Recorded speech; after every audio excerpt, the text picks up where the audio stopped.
매주 주일날 얼굴만 뵙고 왔다 갔다 하던 한 아저씨가 이렇게 여러분 앞에서 말씀을 전하게 됐는데, 간단히 기도함으로써 말씀을 전한다기보다 제가 여러분과 말씀을 나누고자 하는데, 간단히 기도하고 시작하도록 하겠습니다. 만물의 섭리를 주관하시는 전능하신 하나님 아버지께 경배와 찬양을 드립니다. 이 시간 성령의 임재하심으로 저의 말이 아닌 예수 그리스도의 존귀하심과 우리를 인도하시는 위대한 일들이 빛나는 시간이 되게 해 주시옵소서. 늘 항상 감사드리며 나를 구원해 주시고 우리 교인들을 구원해 주신 주 예수 그리스도의 받들어 기도를 했습니다. 아멘. 예, 제가 목사님이 청년들을 위해서 뭔가 한 메시지를 줄 수 있는 시간들이 있으면 좋지 않을까라고 말씀하셔가지고 흔쾌히 제가 언제든지 오케이 말씀을 드렸는데, 청년에게 특강을 해주는 시간들을 갖기로 했는데 갑자기 오후 예배 시간에 하라고 오셨네요. 그래서 제가 고민을 상당히 많이 했습니다. 이 타이틀이 이게 우리 청년들한테 메시지를 주기는 참 좋은데 어른들한테 드리기에는 또 아닌 것 같고, 그래서 제가 두 가지를 놓고 어떻게 해야 될지, 제가 그래도 전직 교수인데 듣는 사람 입장에서 제가 뭔가 말씀을 전해드려야 되는데 또 이쪽만 보고 말씀을 전할 수도 없고, 그렇다고 또 이쪽만 그러기도 그렇고, 그래서 제가 고민을 많이 했는데 저번 주에 그래서 제가 오후에 제가 성민이 성분이라 아버지이기 때문에 애들이랑 놀아주고 그러느라고 오후 예배는 잘 참석을 못했어요. 그런데 저번 주에 영탐을 제가 왔었어요. 분위기를 보려고 오후 예배 왔더니만 역시나 아니나 다를까 어른들이 더 많아요, 청년보다. 그래서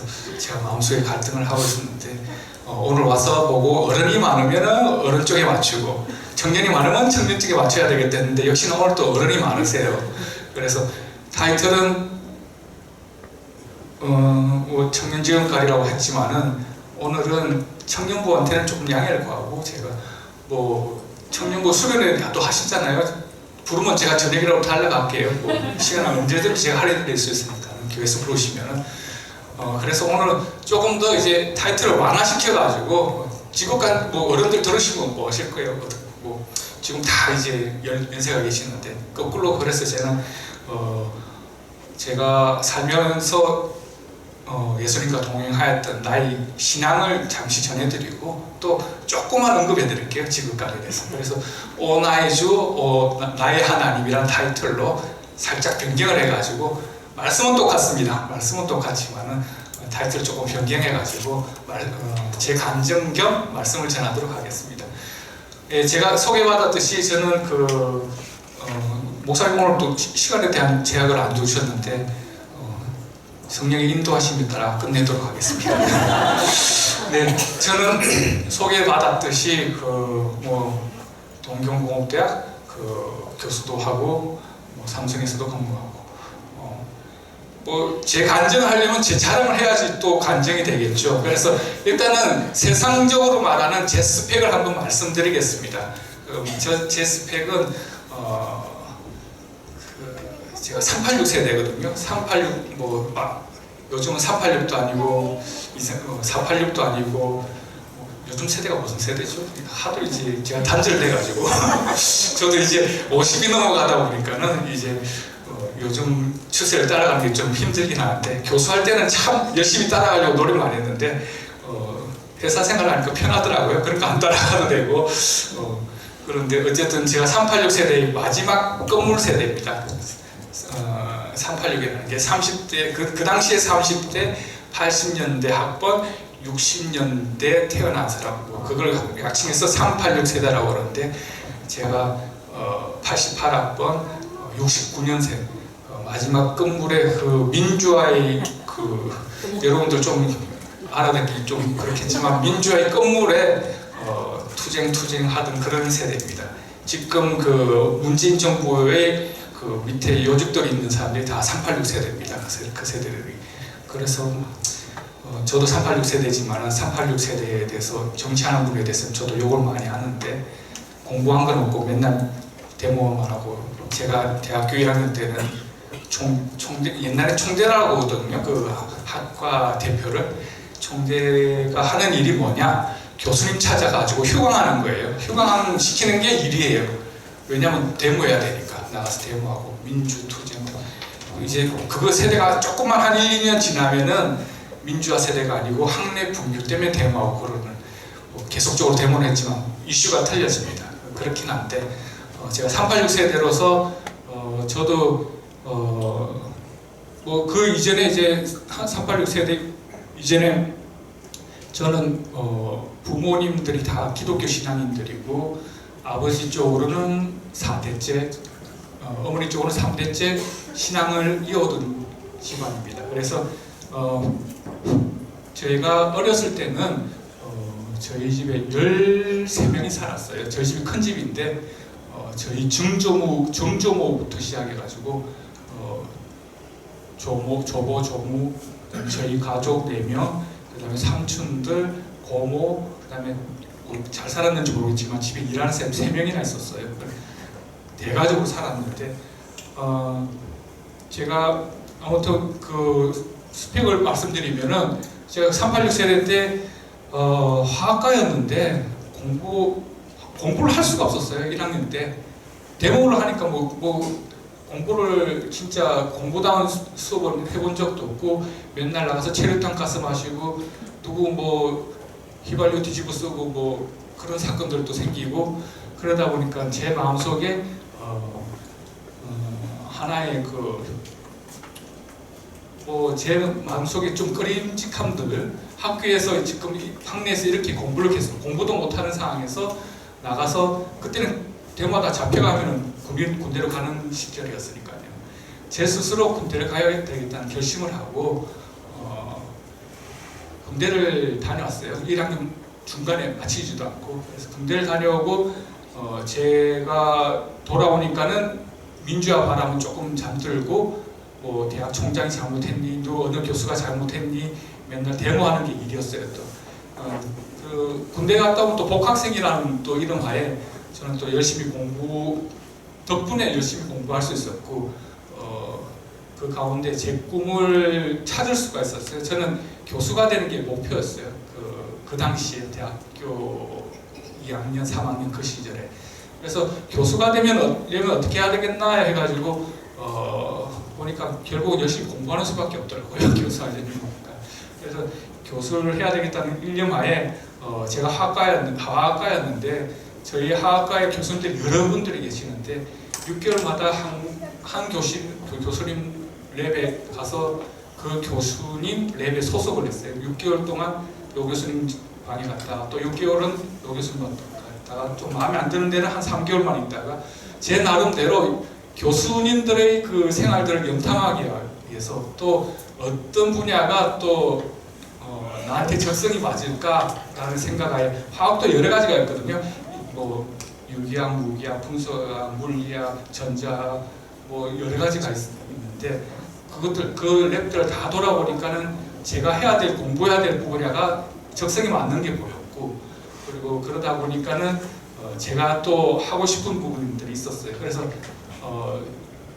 저는 또 무기학을 상당히 관심이 많았었는데 그 중에 케이지라는 게 있어요. 케이지라는 게 뭐냐면 화학이 결합을 하는데 보통은 화결합할 때 원자가 아닌 팔 하나만 뻗어서 결합하든지 팔을 2개를 뻗어서 결합하든지 그러는데 케이지라는 거는 세장처럼 생겨가지고 구조가 이렇게 막 그 원자들을 안을 수 있는 그런 구조를 가지는 그런 거를 케이지 구조로 하는데 그 부분에 대해서 제가 관심이 하고 싶은 부분들이 많았었는데 뭐 앞으로 그렇다기보다 유망할 것 같았었는데 그래서 이제 그 무기학 책이 나오는 교수님이 그 호주에 있는 UWA라는 학교에 있었어요. University of Western Australia라고 거기 이제 계시는 교수님인데 제가 그 교수님들 인맥들 다 동원해서 보니까는 그쪽에 인맥이 닿더라고요. 그래서 방학 때 제가 직접 가서 거기 가서 교환학생으로 가서 공부하기도 하고 호주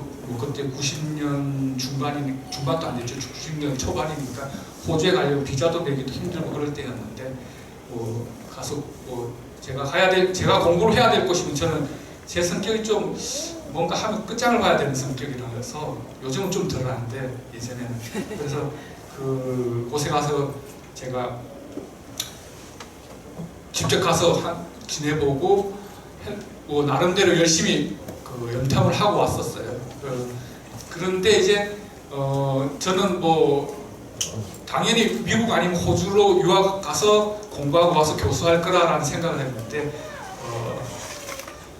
오늘 말씀이 보시면은 하나님은 저희 보고 부르짖으라고 그러시잖아요. 부르짖으라 그러시고 저도 부르짖었었어요. 어쨌든 특별한 목적이 아니라 제가 교수의 꿈을 가지고 있는 것에 대해서 응답해달라고 부르짖었는데 저는 열심히 영어도 공부하고 호주도 갔다 오고 그랬는데 하나님은 인도하시는 곳은 호주가 아니었고 저한테는 일본을 허락하셨어요. 일본을 허락하셨는데 제가 또 그 무기학 중에 또 그 매그네티즘이라고 쉽게 얘기하면 자석이에요. 자석이라는 게 그 N극과 S극이 있죠. N극과 S극이라는 거는 스핀이라 영어로 하면 스핀이라는데 업, 다운 이게 업이냐 다운에 따라 가지고 N과 S극을 가지는데 자성체에 대한 그런 것들도 제가 관심이 많았는데 하나님이 자성체에 대해서 세계 최초로 발명한 연구소에 어떻게 연결해 주셔가지고 거기에 가게끔 해주시고 거기에 가는데 거기가 바로 동경공대예요. 동경공대가 자성체에 대해서 세계 최초로 발명하고 그걸 상용화시키게 해가지고 필립스가 같이 하고 일본의 TDK가 만들고 저희 랩이 TDK라는 회사도 만들고 일본의 청년들은 아실 수도 있겠지만 토판이라는 회사도 만들고 랩에서 일본의 대기업에 가까운 중견기업 대기업을 3개나 만들었어요. 저희 연구실이 그 정도로 이제 맨파워도 있고 그런 곳에 저를 인도를 해주셔가지고 그래서 가게 됐는데 거기서 어쨌든 제가 석사를 하고 또 전자재료 전자화학 쪽에서 석사를 하고 전자재료 쪽에서 박사를 하고 그 다음에 제가 일본 국립연구소 림스라는 곳이 있습니다. 물질재료연구기구라고 이름은 좀 복잡한데 한국으로 치면 키스트하고 키스트에다가 화학연구원 한국의 연구원 몇 개 유명한 것들을 모아놓은 것과 같은 아주 거대한 연구소 조직입니다. 그런 곳에 취업을 시켜주시더라고요. 그 전에 제가 박사과정에 석사과정, 박사과정 하면서 하나님께서 은밀하고 여기 보면은 부르짖으라 그러셨는데 하나님께서 제 뜻대로 해주시는 게 아니에요. 하나님은 은밀하고 더 큰 비밀스러운 일들을 저한테 보여주셨고 항상 그렇게 인도를 해 주시더라고요. 그래서 제가 부르짖고 준비했던 것들의 그 이상으로 제 능력 안에서 해결할 수 있는 범위 안에서 하나님이 크고 더 큰 길을 인도하여 주시더라고요. 그래서 일본에 가게 된 계기도 그렇고 그 당시에 94년, 95년 유학했지만은 그 당시에 운이 좋다고 표현하면 안 되겠죠. 하나님의 은혜로, 주님의 은혜로 장학금도 받고 장학금만 받았냐 하면 또 생활 장학금이라고 또 있거든요. 생활비를 또 줘요. 일본에서 장학금을 학비도 주지만은 학비 가지고 힘드니까 외국이니까 생활비 이거 써라고 장학금을 주는데 그래서 제가 생활비 장학금도 받고 제가 학생 때 박사과정 때 제대로 장학금 받았던 게 45만 엔을 받았어요. 그 당시 45만 엔이면은 한 600만 원 되겠나요?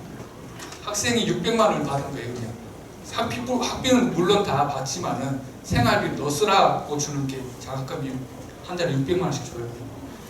그 정도로 받아가면서 석사, 박사하고 그 다음에 국립연구소를 가게 됐는데 이것도 제 뜻대로 가지는 않았던 것 같아요. 이건 또 구체적인 건 나중에 말씀드리겠지만은 일본의 국립연구소에 취업을 하고 그 가운데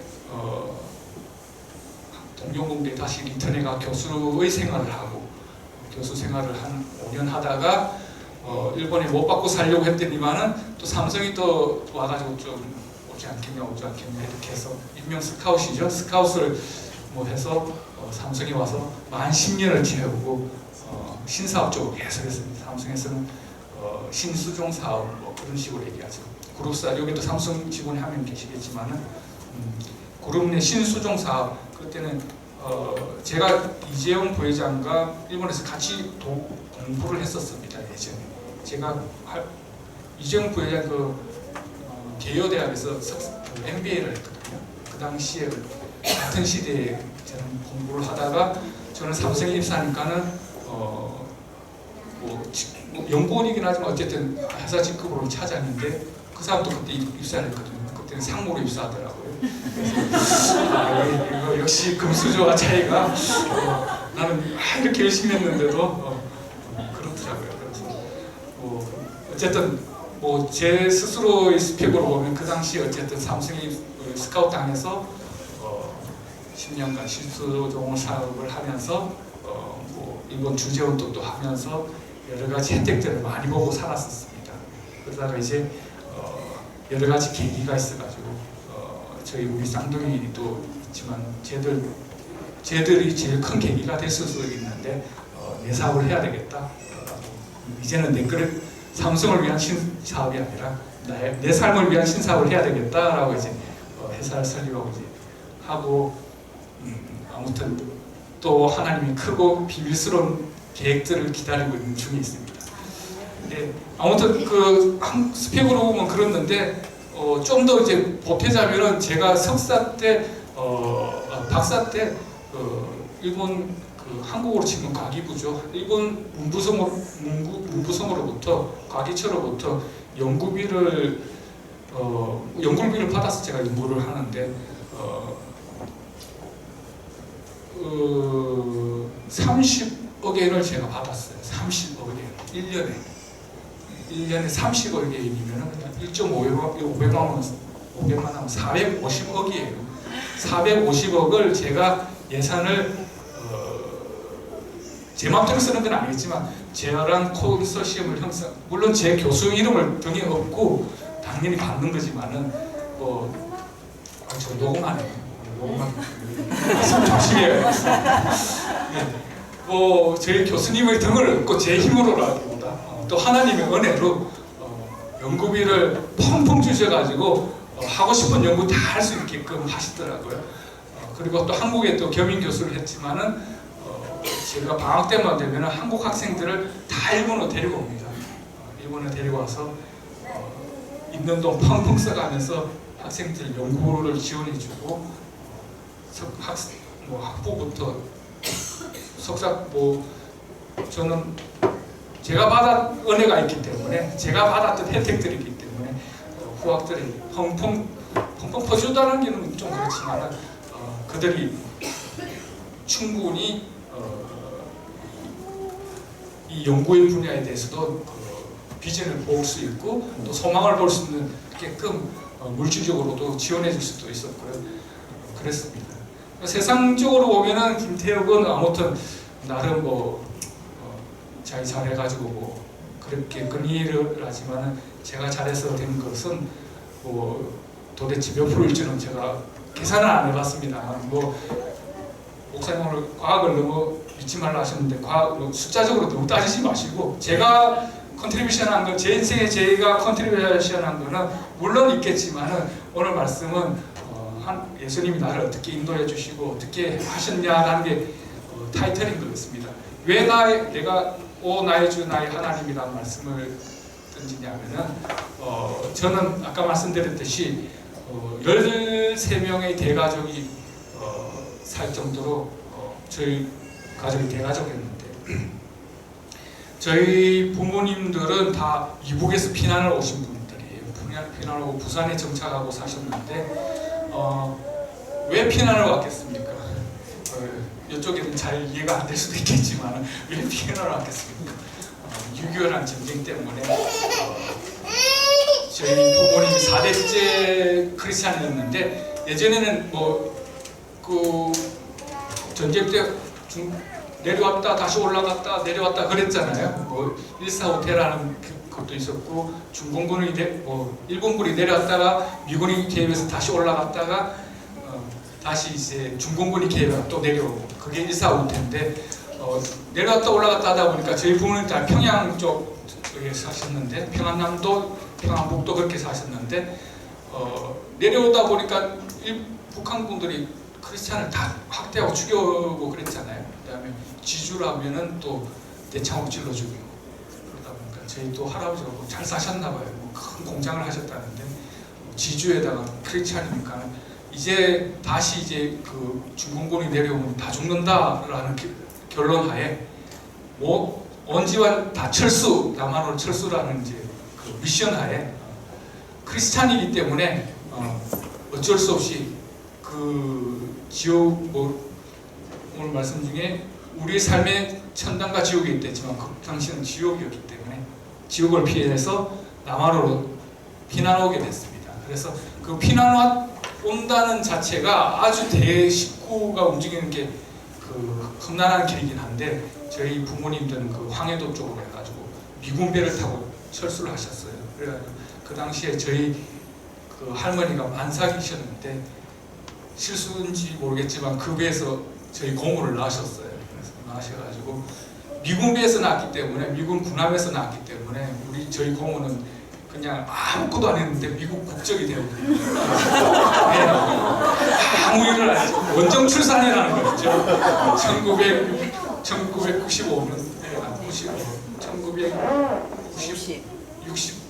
1960년대 저희 할머니가 원정 출산을 하셔가지고 미군 군함에서 저희 고모를 하시고 그 군함배 이름이 노르게닉인데 한국 발음을 해서 노간이라고 부릅니다. 저희 고모 이름. 그래서 노간이라고 그러는데 그 배 이름을 따가지고 이름을 지어줬나 봐요. 예, 그 정도로 이제 저희 그 부모님 그 세대는 고생을 하면서 대가족이 저희는 그래서 이산가족이라고는 없어요. 다 철수를 했기 때문에 왜냐하면 있으면 죽기 때문에 무조건 가야 된다. 그래서 저희는 이산가족의 아픔은 없지만은 아무튼 그렇게 피난 와서 저희 증조부부터 제 어렸을 때부터 계속적으로 같이 지내면서 부산에 정착하면서 그 피난민들이 다니는 교회가 있어요. 부산 중앙교회라고 있는데 그 다음에 또 대천교회라고 있는데 저는 두 군데를 다녔는데 아무튼 제 신앙 감성을 조금 건드리는 것들이 있는데 저는 찬양 상당히 민감합니다. 찬양에 기도도 기도지만은 찬양에 상당히 민감한데 오늘 이거보다 청년직업관보다 좀 구체적으로 브로드하게 얘기해야 되겠다 싶은 게 오늘 목사님이 384장을 찬양을 딱 선정을 해주셨더라고요. 이 찬양은 이 찬양이나 그 다음에 나의 갈 길 다 가도록 그런 찬양들 하면은 저희 외조모가 생각나요.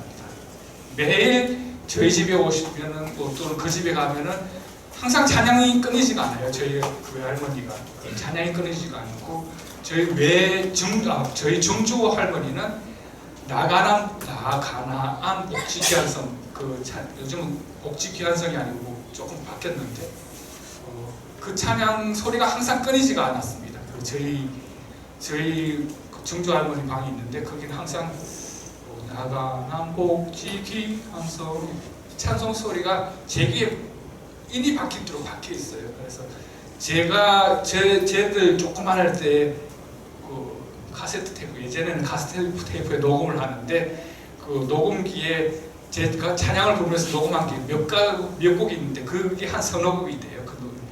그 당시 저는 저보다 조금 더 컸을까요? 초등학교 들어갈까 말까의 나이인데 제가 그 테이프가 지금 어디 있는지 모르겠지만 제가 외국 생활을 한 13년 하다 보니까는 모르겠지만 예전에 그런 테이프들 제가 들었던 기억들이 있습니다. 그래서 어른들한테 말씀드리고 싶은 거는 제 신앙의 바탕은 물론 예수님의 은혜로 신앙이라는 거는 저희가 성경적으로 보면은 구원의 확증설이 있고 사람이 자유의지설이라는 게 있잖아요. 구원의 확증은 하나님께서 확증을 미리 해주셨어요. 제 선택받은 백성으로서 구원 확증을 받았지만은 그 신앙생활을 하는 거는 자유의지거든요. 제 자유의지거든요. 그런데 제 삶에 있어가지고 순탄하지 않았던 길은 아직까지는 없었던 것 같습니다. 거의 뭐 제가 어려웠던 것들은 결혼은 제가 좀 힘들었어요. 결혼에 대한 그런 하나님께서 선뜻 허락하시지 않아가 제가 한동안 결혼한 사람을 항상 존경의 눈빛으로 봤는데 그 정도로 힘들었었는데 저한테는 그 외의 것들은 거의 뭐 그냥 순탄하게 제 삶을 인도해 주시더라고요. 하나님께서 인도해 주시는 삶들에 있어가지고 제 머리에 인이 박혀 있는 그 신앙의 바탕은 저희 정조모, 그 다음에 외조모, 그 다음에 저희 어머니가 저희 어릴 때 가정예배를 드렸어요. 그 당시에 가정예배를 드리는 그거에 대한 항상 시간이 지루했죠. 어렸을 때 지루하고 하지만 그런 것들이 하나의 제 신앙의 바탕이 되지 않을 수가 없다고 생각하거든요. 제가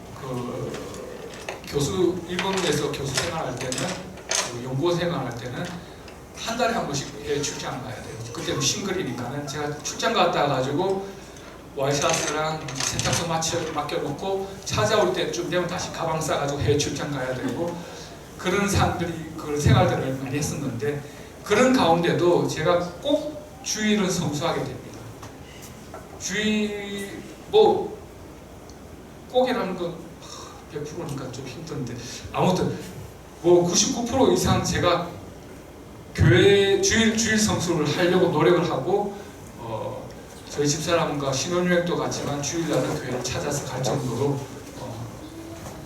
주일 성수를 하려고 노력을 합니다. 미국 가면은 제가 아는 목사님 교회를 방문하든지 제가 샌프란시스코 가면 뉴델리에 저희 예전 목사님 거기 계시거든요. 거기를 가고 아니면 또 제가 유럽 쪽에 가면은 아는 목사님이 없으니까 제일 유명한 교회, 역사 오래된 교회를 찾아갑니다. 그런 식으로 주일 성수를 하게 되고 제 신앙의 바탕이 될 수 있는 거는 제가 잘나서 제가 마음에 그런 것보다는 그런 신앙의 조상들이란 표현을 좀 저희 할머니 외조모와 정조모의 그런 매일 집에 있으면 매일 찬송 소리가 들리는데요. 어떻게 해요? 제 신앙 속에 그게 안 나올 수가 없다고 생각합니다. 그래서 여기 연세 드신 분들은 기도하는 것도 좋고 그러지만 들려주시기 바랍니다. 손자들은 손녀들은 자녀들은 많이 컸을 때고 이제 그런 분들에게 늘 들려주는 삶, 보여주는 삶, 할머니로서 보여주는 삶들이 참 중요할 것 같습니다. 할아버지로서 할머니로서. 그러고 인해서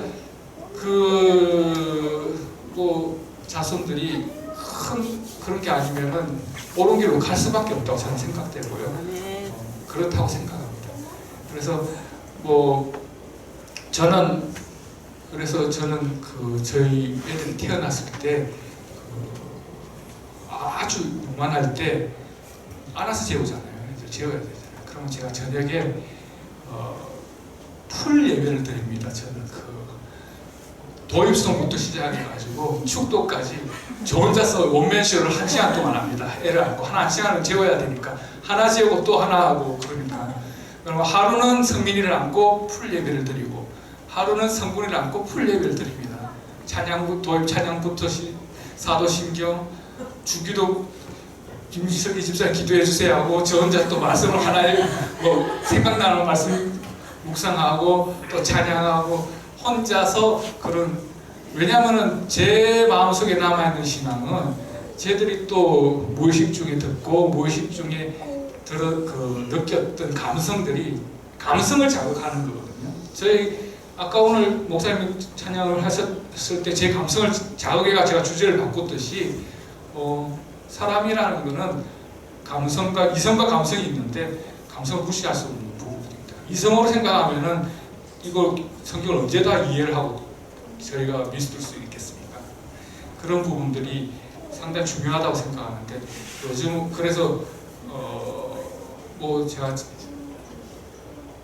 뭐 자랑은 아니지만은 저희 애들이 스스로도 기도를 하고 말을 할 수도 없는 나이도 아닌데 아멘이라는 단어가 익숙해져 있고 벌써 그 다음에 할아버지 다리가 아파요 그럼 가서 무릎에 대고 자기가 기도를 해주고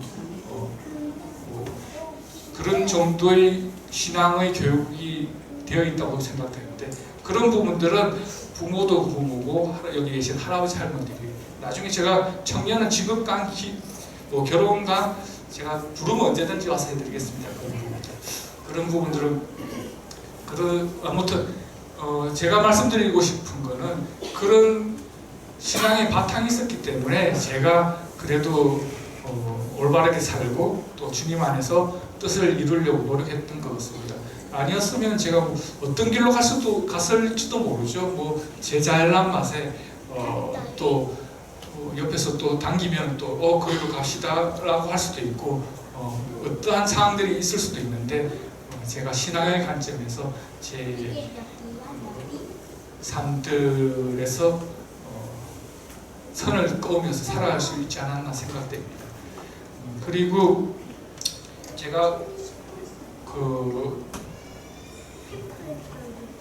그러면서 제가 어려웠던 게 결혼하는 게 어렵다고 말씀드렸잖아요. 제 뜻대로 제가 살면서 제 뜻대로 된 게 크게 보면 다 제 뜻대로 됐죠. 크게 보면은 교수도 했고 크게 보면은 재물도 어느 정도 벌은 거 그렇고 제 뜻대로 따라 안 됐다고 할 수는 없지만은 디테일하게 보면은 제 삶들이 하나하나 그 방향성이 결정될 때는 제 뜻대로 된 게 거의 없습니다. 거의가 제가 쳐다보고 있던 길이 아니라 다른 길을 보여주시고 제가 계획했던 것들이 아닌데 하나님께서 인도를 하셨어요. 저는 유학 같은 것도 마찬가지 맥락으로 저는 호주 또는 미국 영어권으로 가려고 했겠죠. 그러니까 영어만 열심히 공부하고 1어 곤니찌와 정도는 알았을 거예요. 알았는데 뜻하지도 않게 저를 일본으로 보내셨어요. 일본으로 보내셨는데 말도 못하는 게 동경공대에 어디 가서 공부를 했느냐 사람들이 그러지만 하나님께서 크고 비밀한 계획으로 1년 전부터 국제대학원, 대학원이라는 걸 만들어 주셨어요. 동경공대에.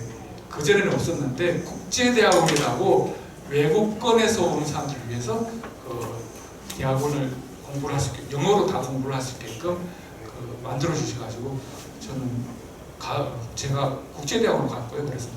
그래서 일본어 일자도 못했는데 저한테 많은 제가 능력이 있다는 게 아니라 저한테 많은 능력을 주신 것 같아요. 제가 살다가 보니까는 일본어 학교에서는 영어로 다 되죠. 영어로 되고 교수도 영어로 수업도 하고 짧은 영어지만은 자기도 짧고 나도 짧으니까 같이 짧게 잘 해요. 그런데 이제 생활이 안 돼요. 생활이.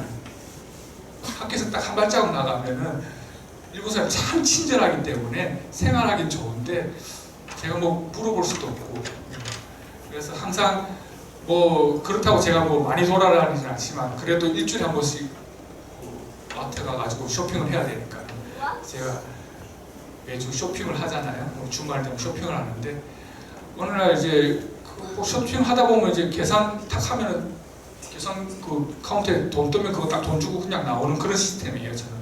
근데 어느 날 일본 사람이 막 얘기를 해요 저한테. 그래서 모르겠지만 하이 그냥 하고 말았어요. 하이 했지 뭔지 모르지만 그랬더니만 짐이 잔뜩 있는데 비닐봉지를 안 주는 거예요. 너 비닐봉지 필요해 안 필요해 물어본 건데 저는 안 필요해 그런 식으로 대답을 한 거예요. 그러니까 비닐봉지를 안 줘요. 이걸 어떻게 해요? 그래서 다시 가서 달라 소리도 하는 것도 난감했었던 거고 제가 일본어를 못하니까는 그때부터 제가 결심을 했어요. 제가 결심을 하고 주님 제가 일본을 해야 이렇게 살 것 같습니다. 주님한테 받나 그랬을 것 같아요. 그래서 제가 3개월간 독한 마음을 먹고 일본 애들한테 야 나 영어 안 써. 너네들 공식적인 이석상 아니면 나한테 영어 쓰지 마. 나 일본어로 할게. 너도 답답하지만 나도 답답해. 내가 살아야 되겠어 하고 이제 한일 사전, 이란 사전 두 개를 들고 항상 다니면서 말도 안 들리는데 제가 안 들리죠? 그러면 일본애한테 제가 사전도 못 찾으니까 뭐라고 알아야지 사전을 찾죠. 네가 찾으라고. 찾아서 보여주면 나도 내가 하고 싶은 말 내가 또 찾아가 또 얘기를 하고 그런 시절을 한 3개월간 거치니까는 사전이 없어도 제가 대화를 하겠더라고요. 그리고 그 시절이 딱 지나니까는 저한테 그 어떤 은혜를 주셨냐면은 하나님께서 일본어를 한국에서 공부하고 갔다면은 제가 일본어를 그렇게 잘 못했을 거예요. 대학 교수를 할 정도로 그 일본어로 강의를 할 정도로 일본어를 못했을 거예요. 왜냐하면 한국의 발음이 상당히 그렇잖아요. 영어도 그렇지만 일본어도 마찬가지입니다. 그래서 저한테 어린애와 같은 그 언어를 습득할 수 있는 기회를 주셔가지고 발음 자체가 말을 하고 있어도 거리낌이 없는 그 시절이 지나니까는 말을 하는 자체가 네이티브 일본어가 되더라고요. 제가 발음 자체가 단어는 막힐 수가 있겠지만 그래서 하나님께서 또 언어에 대한 영어는 네이티브처럼 그 발음이 유창할 수가 없거든요. 제가 머리가 커서 공부를 했기 때문에 책으로 공부를 했기 때문에 그런데 이제 저는 일본에서는 말로서 공부를 하다 보니까 그런 은혜를 주시더라고요. 그래서 아무튼 제가 그런 과정을 거치면서 일본에 대한 그런 은혜도 받고 제가 말로는 제가 그 일본의 국립대학 국립연구소에 연구를 했다고 하지만 좀 더 자랑을 하면은 제가 그 일본 학술진흥회라고 한국으로 치면 한국 한림원 비슷한 곳이에요. 거기에 특별연구원까지 제가 지냈습니다. 그렇게 이제 제가 지낼 수 있던 것은 하나님께서 어느 날 갑자기 크고 비밀한 것을 던져주느냐 했을 때는 던져주시죠. 그런데 그 크고 비밀한 것이 그 크기가 얼마짜리인 거는 저나 여러분들이 준비하는 것에 따라 가지고 그 크기가 결정된다고 저는 생각하거든요. 그 크기를 그냥 비교할 수는 없겠지만 아무튼 자기가 준비하는 것에 따라 가지고 자기가 준비한 그릇이 요만하면은 하나님이 여기에 맞게끔 요거보다 조금 더 크게 비밀스럽게 던져 주십니다. 그런데 여러분들이 요거보다 조금 더 큰 거를 준비하고 조금 더 큰 걸 준비하고 내가 준비하는 거에 따라 가지고 하나님은 비밀스러운 걸 항상 주신다고 생각합니다. 아멘. 그리고 그런 의미에서 제가 주제를 막 두 개를 섞고 있는데 왜냐하면 또 저희 청년들한테도 뭔가를 한 말씀을 하나를 남을 수 있는 말씀을 제가 드려야 될 것 같아서 섞고 있는데 그래서 제가 일본어가 준비는 안 돼 있었지만 영어가 준비가 돼 있으니까 하나님께서 또 일본어로 인도하셨듯이 제가 계획했던 것은 유기학 책에 나오는 사람을 찾아갔지만 거꾸로 세계 최초로 발명한 사람 쪽으로 저를 인도해 주시고 제가 준비한 거에 따라서 그리고 제가 열심히 해서 장학금 받아야 되겠다. 장학금 받아야 돼. 일본 장학금이 학비가 비싼데요. 장학금 받아야 되겠다 생각하고 공부하다 보니까는 생활비 장학금도 주시고 크게. 제가 연구를 좀 열심히 해야 되겠다. 여기서 뭔가 많이 해야 되겠다 하니까는 하나님께서 이상하게 연구비도 펑펑펑펑 주시고 쉴 새 없는 은혜를 주십니다. 하나님. 내가 생각하지도 않고 내가 생각할 필요도 없을 것 같아요. 저는 그래서 요즘 생각 안 합니다. 안 하고 이러한 것을 해야 되겠습니다. 하나님. 그냥 이런 걸 해야 되겠습니다. 그러면 제가 어느 정도 제가 준비가 되면은 하나님께서 항상 저보다 한 발 앞서가지고 한 발이 아니죠. 수십 발을 앞서셔가지고 더 큰 거, 더 좋은 거 그렇게 채워주셨어요. 근데 제 사람 생각으로는 결혼이 힘들었다지만은 하나님께서 입장으로는 진짜 큰 걸 주셨다고 저는 이제 지금에서야 이제 평가를 합니다. 그래서 제가 45세 장가를 갔는데 제가 그렇다고 신앙인 일본에서 제가 13년 살았거든요. 신앙인이 아닌 사람을 저는 배제를 했었어요. 뭐 제가 잘났다고 표현하기 좀 그렇지만은 뭐 동경공대에서 석박사하고 동경공대에서 교수를 하니까는 선이 무진장 들어옵니다. 무진장 들어오고 물론 기본적으로 저희는 이제 신앙 가족이기 때문에 부모님 자체가 신앙인이 아니면 저한테 그 소개를 안 하지만은 아무튼 선이 무진장 들어옵니다. 하다못해 통장에 10억짜리 통장을 찍고는 선보라고 오는 사람도 있습니다. 저보고 일본에 연구소 세워줄게 일본 교포를 소개해주는 사람도 있습니다. 세상으로 보면은 그 이상 큰 게 어디 있습니까? 그런데 저는 아무튼 뭐 그런 것들의 조건들이 저는 또 아무튼 그런 조건들에 있어서는 더 이상 좋은 조건들이 없었겠지만은 제가 45세 결심하기를 제 눈앞에 나타나는 크리스찬이면은 요번에 만나는 사람이면 내가 무조건 결혼한다 라는 결심하에 무조건 결혼을 했습니다. 저희 집사람이 있긴 한데 진짜 무조건 결혼했습니다. 저희 집사람한테도 항상 얘기합니다. 제가 사랑이 있어서 그 나이에 45이면 세상 말로 한번 갔다 와도 아무런 의미 없는 나이입니다. 그래서 저는 무조건 결혼한다는 결심하에 물론 소개해 주신 분이 아주 유명한 분이긴 한데 무조건 결혼하고 보니까는 제가 1월 16일 날 만나가지고 3월 24일 날 결혼을 해버립니다. 결혼을 그냥 해버립니다. 제가 일본 주정을 할 텐데 결혼을 하고 잠시 한국에 와서 보고 결정을 하고 결혼하고 일본으로 데리고 갔습니다. 근데 결혼을 뭐 하기 전에 알았죠. 뭐 어쨌든 봤는데 저희 집사람 집안은 저보다 한 수를 더 떠가지고 기독교가 자기가 5대째예요.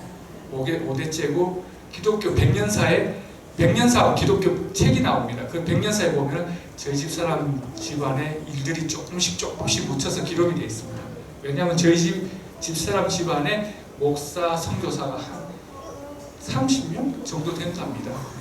그러니까 뭐 다른 건 없습니다. 저희 집사람이 뭐 잘 사는 것도 아니고 저희 장인도 목회를 하시는데 없지만은 신앙적으로 믿음적으로 바르게 살아왔었고 신앙적으로 믿음적으로 애들을 잘 키울 수 있는 거 없고 신앙적으로 믿음적으로 저랑 같이 잘 갈 수 있는 거 없고 더 이상 그거 뭐 제가 좀 더 젊었으면 또 다른 얘기를 할 수도 있겠지만 뭐 그 이상 없는 것 같습니다. 그래서 저는 막연하게 그 결혼에 대한 조건들이 몇 가지가 있었어요. 세상적으로 물질적으로는 아닌데 일단 믿음 생활을 가정해야 되고 두 번째가 목사님 집안은 제가 좀 싫었습니다. 목사님 계시지만 목사님 딸은 아니었으면 좋겠다 라는 그런 마음이 있었고 그냥 제가 도시에서 살다 보니까는 그런 시골에 대한 동향이 있어가지고 가수집 딸이면 좋겠다. 세 가지가 있었어요. 진짜 가수집. 제가 왜냐면 가끔 이제 그 시골에 가면 가수니 뭐 다른 진 같은 데 가면은 상당히 저한테는 임프레션 그 느낌들이 좋았었어요. 그래서 가수는 있으면 나도 참 좋겠다라고 했는데 하나님께서 하나만 딱 들어주시더라고요. 믿음만 딱 들어주시더라고요. 목사님 딸이지 가수는지. 제가 진짜 근데 어쨌든 제일 큰 걸 들어주셨으니까요. 농담 진짜 진담이었습니다. 진짜 제 목사님한테 대한 편견이 있는 건 아니지만은 여러 가지 제 나름대로 신앙생활하면서 목사님들에 대한 또 부정적인 의미들을 많이 보다 보니까 목사 장로들에 그러다 보니까 그냥 평신도로 진짜 신앙 열심히 잘하는 사람들이었으면 좋겠다 했는데 저도 언젠가 또 뭐 나이 먹다 보면 또 뭔가 하지 않겠습니까? 그런 의미에서 또 그런 것들을 부정할 수 없는 게 저희들 삶이긴 한데 젊었을 때는 그게 좀 싫었다라는 정도로만 들어주시면 감사하겠습니다. 그래서 결혼도 결국은 하나님께서 크고 비밀한 것으로, 너무 큰 것으로 선교사 30명, 목사 선교사 30명이 어떻게 나올 수가 있습니까? 제가 결혼식 여담으로 결혼식 때 축도를 해주셨습니다. 축도를 하겠습니다. 신랑 신부 축도를 하겠습니다라고 하는데 이제 목사님들 다 나와주세요라고 해가지고 축도를 해주시는데 딱 있는데 손이 제 등에 올라오는 게 한 몇십 개가 올라오더라고요. 그 중압감, 또 결혼생활 제대로 해 하는 그 중압감, 뭔가 여기서부터 이렇게 지리지리 하는 느낌이 오더라고요. 제가 또 타락하고 방탕한 생활을 하려면 얼마나 열심히 할 수 있는 그런 조건이 있습니까? 거꾸로 얘기하면 민주화 투쟁에 맨날 데모하는데 따라가지고 투쟁하면서 술 먹고 세상 한탄하고 물론 해야 될 부분들도 있습니다. 해야 될 부분들도 있지만은 또 이렇게 저런 게 또 잘못 나가면 제가 또 저건 또 민주화를 또 그런 이상한 소리 들으면 안 되니까요. 해야 될 부분들도 있지만은 저는 그렇게 생각합니다. 오늘 주제가 하나님께서 온라인 주 나의 하나님이 나를 그게 뭐냐면 그 찬양이에요. 그게요. 날 도우시네 오 주님 나의 하나님 날 도와 이 길 갈림 주시네. 전 찬양에 대해서 좀 민감하다고 그랬는데 항상 필이 꽂히면 그 찬양이 하루 종일 제 입에서 맴돌아요. 그리고 뭘 하든지 꼭 이 찬양이 아니라 그날 필이 꽂히는 찬양이 있어요. 그럼 그 찬양을 제가 계속적으로 반복하고 그런 능력을 가진 것 같습니다. 그런데 아무튼 하나님께서 날 도우시는 하나님은 제 갈 길을 갈 수 있도록 인도해 주시고 하는데, 물론 한 발 보태주시고 두 발 보태주시고 나를 끌어주시지만은 청년들은 그것만 바라고 있으면 안 된다는 거죠. 내가 내 가는 길을 내가 준비를 해야 된다는 거. 준비가 됐을 때 예수님이 동행해 주시고, 내가 준비가 됐을 때 이끌어 주시고, 내가 준비가 됐을 때 조금 더 보태 주시고, 그런 것 같습니다. 어른들은 항상 그런 후손이 나올 수 있도록, 자녀들이 그렇게 될 수 있도록, 이제 큰 거 있겠습니까? 후손들이 그리스도 안에 번창하는 게 제일 그리스도인으로서 제일 큰 사명일 텐데, 오늘 목사님이 창세기 41장 하셨나요? 41장 요셉에 대해서 말씀하셨잖아요. 저희 작은애가 조셉이고 큰아들이 데니엘입니다. 한국 이름은 제가 지었고 영문 이름은 저희 장인이 지어줬는데, 요셉이라는 게 영어 성경으로 보면은 조셉 인 차지 오브 에집트라고 되어 있어요. 그게 보면 요셉을 차지, 우리가 국무총리 항상 총리라는 얘기를 하는데, 이제 신앙적으로는 그런 건데 구체적으로 보면은 요셉을 차지했다는 거는 인차지라는 게 무슨 뜻이냐면은 담당하게끔 한다는 거예요. 그걸 물론 총리라는 게 그런 거죠. 에집트를 요셉이 담당하게끔 한 거예요. 요셉이 대장인 거예요. 요셉이 에집트에. 요셉이 그냥 됐을까요? 꿈 하나 해몽 잘했다고? 그렇진 절대 않다고 보거든요.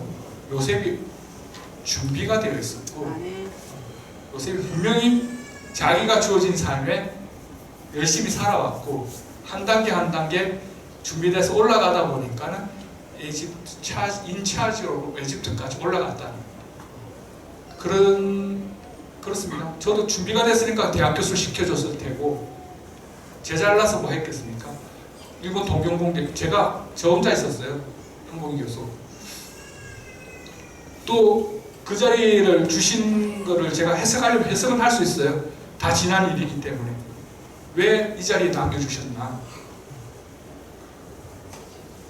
그 한일 간의 김대중 대통령과 고부치 일본 총리가 예전에 고부치였나? 김대중 정권 때 한일 간의 협정에 의해 가지고 한일 간의 장학생 교류, 학부생 장학생 교류를 가졌습니다. 100명을 일본 국립대에 파견한다. 돈은 일본이 니네가 내라. 우리가 보낼게.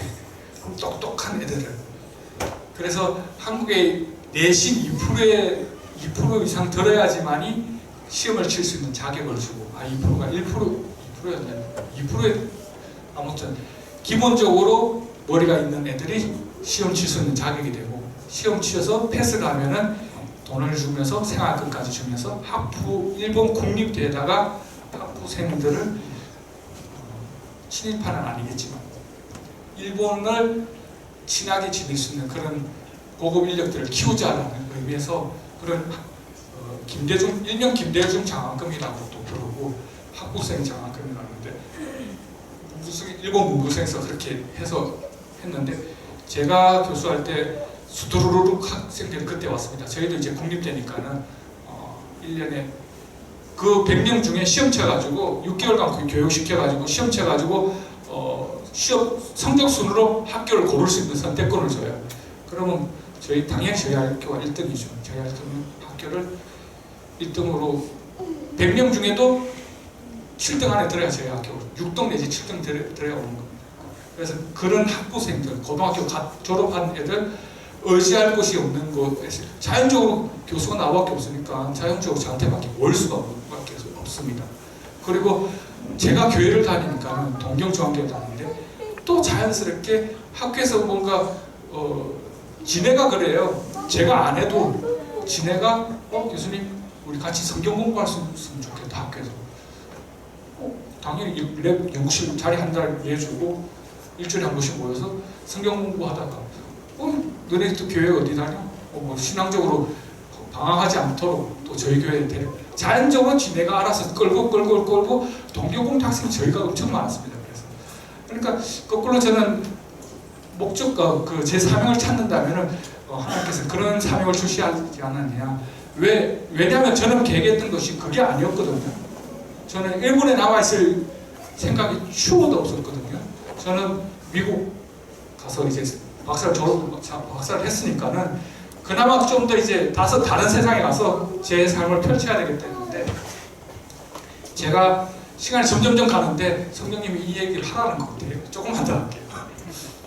시간을 조금만 더 쓰겠는데, 저는 제 나름대로 제 분야에서 상당히 이름이 좀 알려져 있어서 제가 세계 인명사진이 3개가 있습니다. 캠브리지에서 나오는 인명사진이 있고, 그다음에 미국에 나오는 Who is Who in the World, 그 세계 인명사진이 있는데, 한 곳에만 실려도 한국에는 신문에 냅니다. 자기 잘났다고 신문에 어디 세계 인명사진 등재하고 나는데, 저는 무려 2군데나 실렸습니다. 2군데나. 혼자 박수 칩니다. 2군데나 실렸습니다. 2군데 실린 사람이 한국에 50명도 없습니다.